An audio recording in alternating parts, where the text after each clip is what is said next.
Bom, deixei lá as minhas massas descansando e vim aproveitar para falar com vocês a respeito da questão da farinha.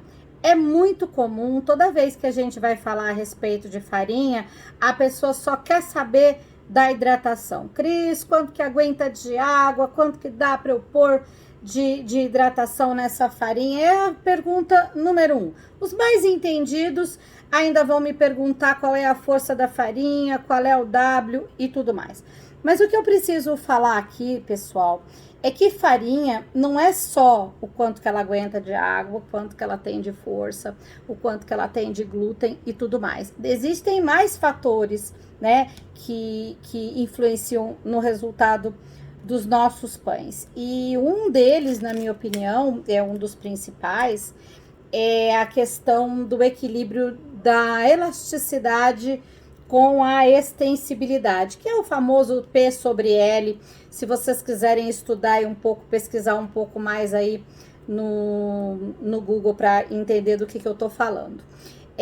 A extensibilidade é o que faz a massa esticar. E a elasticidade é o que faz a massa ir mais voltar, que é o elástico. E essa farinha que eu tô utilizando, ela não é uma farinha exatamente bem equilibrada. Então, a elasticidade com a extensibilidade não estão equiparadas, ou seja, ela tem muito mais extensibilidade do que elasticidade. E o que acontece no pão é que a gente precisa do equilíbrio para o nosso pão expandir, mas crescer também, né?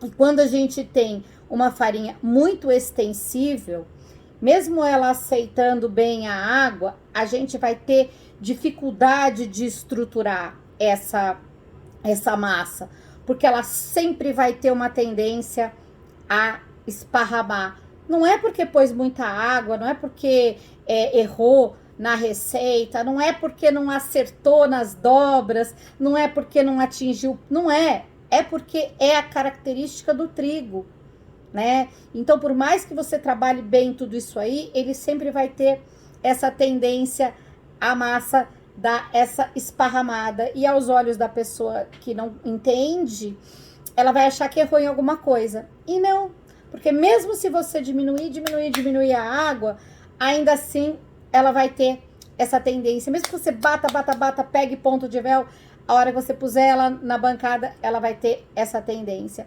E a gente só sabe disso porque a gente que entende, a gente vê que a massa estruturou, que a massa deu véu, que a massa tá fermentando bonita, só que na hora que você põe ela na bancada, ela estica muito e não rasga.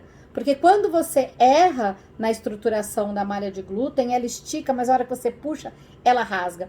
Uma farinha, uma massa que é porque a farinha é muito extensível, ela vai longe, você consegue fazer aquela laminação incrível na bancada, ela não rasga, mas a hora que você faz todas as modelagens e que você coloca ela no cestinho, em vez dela ficar bem bonitinha e crescer, ela ocupa o cesto de fermentação e a hora que você vira para assar, ela esparrama, não deu nada de errado, é a farinha que é muito extensível. Então, assim, fiz ontem uma focaccia, porque eu logo percebi, né, apesar de ter feito uma receita de pão, a minha receita básica, toda vez que eu pego uma farinha nova, eu utilizo a minha receita básica, que é com 70% de água, e logo eu percebi que não ia dar pão bom, porque estava muito extensível.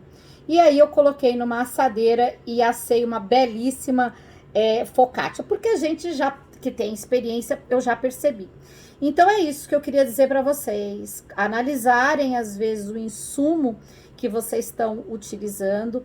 Quando vocês pegarem uma farinha nova que vocês não conhecem, tentem entrar em contato com o moinho, né? Pedir a ficha técnica e procurar saber não só a quantidade de proteínas insolúveis, mas também o W e o P sobre L, que é o que vai dar essa informação para vocês exatamente do que eu estou falando. Então a farinha é excelente, mas para o pão rústico achei que ela não é tão boa quanto achei que foi boa para focaccia e com certeza para pizza também vai dar muito boa. Tá bom, pessoal? Então, é isso. Espero que vocês tenham gostado dessa informação e que isso abra aí os olhos de vocês para quando vocês tiverem aí uma massa que tá esparramando muito. Nem sempre o erro foi de vocês, tá bom? Às vezes é só falta de informação mesmo. Tchau, tchau!